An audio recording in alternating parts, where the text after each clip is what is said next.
God is one who provides. He created plants, fruit, and animals and gave them to us for food and medicine. Genesis 9:3 says, "Every moving thing that lives shall be food for you. And as I gave you the green plants, I give you everything." Before commercial farms, vineyards, orchards, and manufacturing plants, there was the land and what it could provide for your family. Early pioneers depended on God, whether they knew it or not, for the rain to grow their crops, the favor for a good harvest, and the blessing of full traps. He still cares for you today, though in a different way, through jobs that provide money so you can put food on the table. Take some time to list as many things as you can that God has provided for your family, and if you want, add them to your bread of life or testimony journal. One of the oldest arguments against Christianity is that many cannot reconcile the good God who provides. One of the oldest arguments against Christianity is that many cannot reconcile the good God who provides with starvation and injustice that happen in the world. Do you remember how God created the Garden of Eden? The garden was his plan for humanity to be cared for, safe, and walk side by side with him. However, mankind chose to turn from God and sin. Because of sin, the world became fractured and broken. God provided his son Jesus to make a way for us to be restored in our relationship with him. But until he makes a new heaven and earth, injustice, pain, sin, and death still exist. Not because of God, but because of our choice. God is still good. God still provides. So let's discuss this a little bit more as a family. Foraging, especially during their first year on their homestead before their gardens had grown, pioneers were heavily reliant on foraging to provide for what they needed.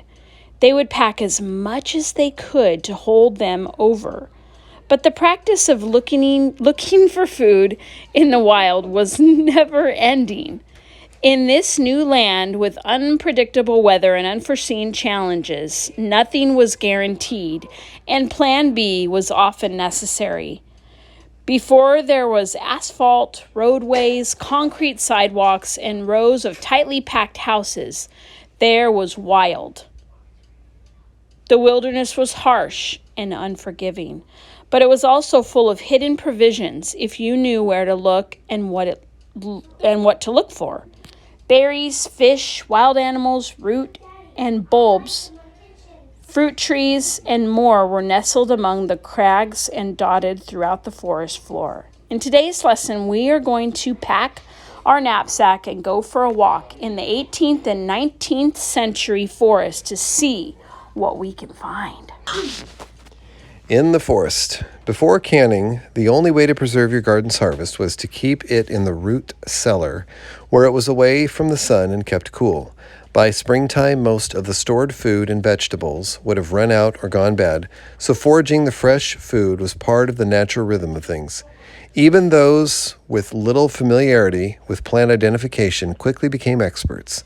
Knowledge was passed down from generation to generation, neighbor to neighbor, and even from the local indigenous community to the first settlers.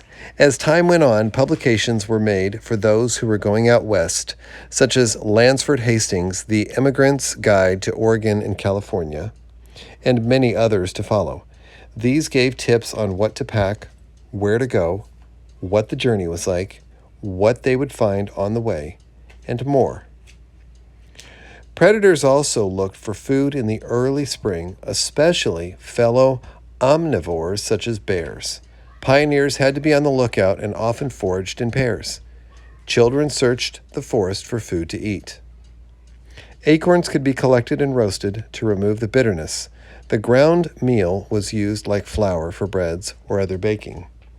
Stinging nettle is high in protein and could be cooked, sautéed, or added to soup. It loses its sting. It had to be gathered very carefully. Bulbs, tubers, and rhizomes were dug up in early spring when they contained the most energy and nutrients. These could be cooked or eaten raw.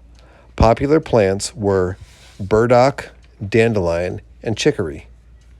The ostrich fern, also known as fiddlehead, was a type of edible fern that could be sautéed, boiled, or steamed, and tasted kind of like asparagus or spinach.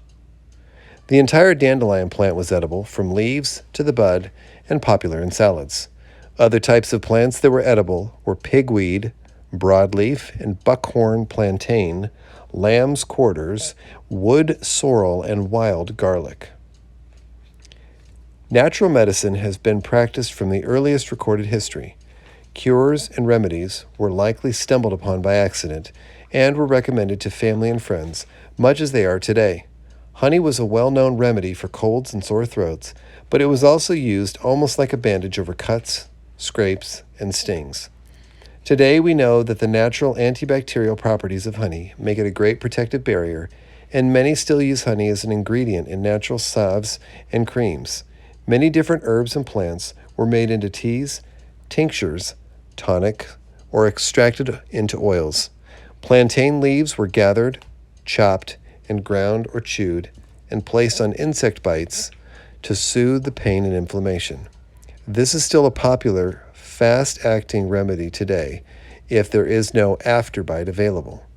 Nettle tea was used as a remedy for colds or allergies, as well as urinary problems and inflammation.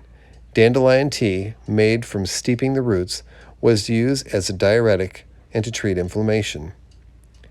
Slippery elm bark was a natural remedy used by Indians who would apply it as a soothing salve for sore throats, for inflammation, and to promote healing.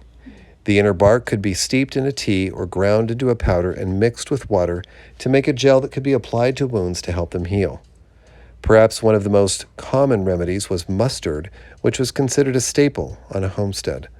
The leaves of the plant were soaked and applied to the skin as a poultice, or the seeds could be ground into a powder and added to water, or made into a paste to help treat congestion, croup, or asthma. Without easy access to doctors and medicine, the great outdoors was often the pharmacy that a family had. While natural remedies are still used today, they can be a controversial topic with different opinions as to their effectiveness and safety. What do you think? The sugars of the forest. While sugar plantations were well established in the United States, and sugar was something available at a general store, it wasn't always easy for those starting their lives in more remote locations to bring along. Because of this, natural sweeteners such as honey and maple sugar were more commonly used. Maple syrup was made from condensing the sweet inner sap of the maple tree. The trees were tapped with a kind of pointed spout that would reach the inner sap and allow it to drip into a bucket, and the sap was boiled and stirred to make the sugary syrup. In the winter, it could also be poured onto snow or ice to harden into maple candies. Honey was gathered from local hives, but these had to be found first. The hunt started in the spring when the honeybees came out of hibernation, and the fresh spring blossoms were like LED signs on a dark night. Pioneer families created bee traps to collect bees so they could follow them to the hives.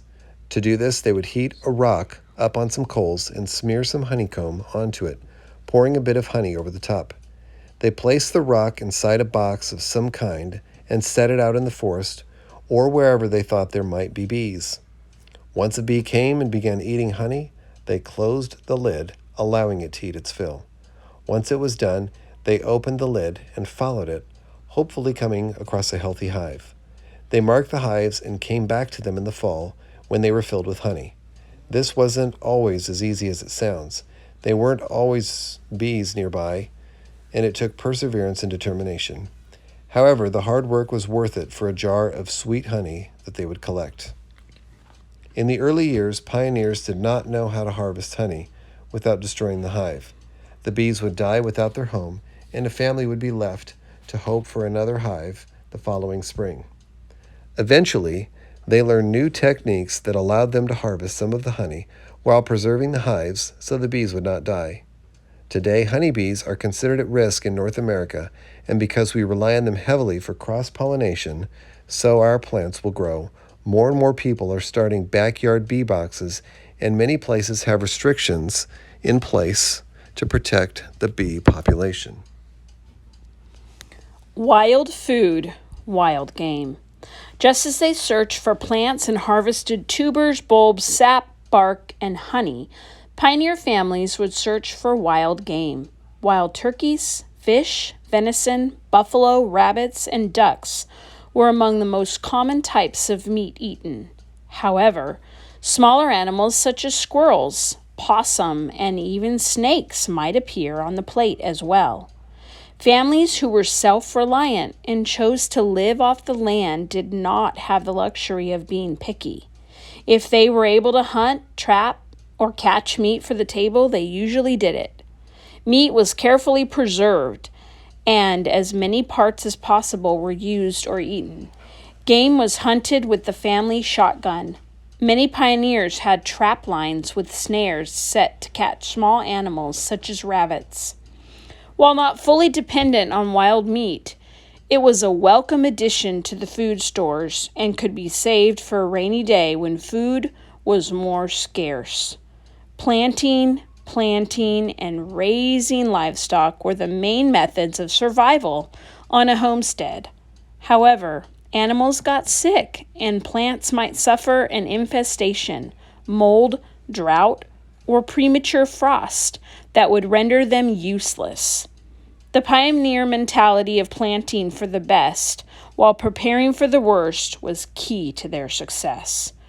Through creativity, experimentation, innovation, and a lot of hard work, families learned how to rely on the land for their food and medicine. Although many of these things are a lost art today, others seek to follow in their footsteps so they can reap the reward of a job well done and a meal hard earned. Okay, I'm going to go. Let's go and play a game.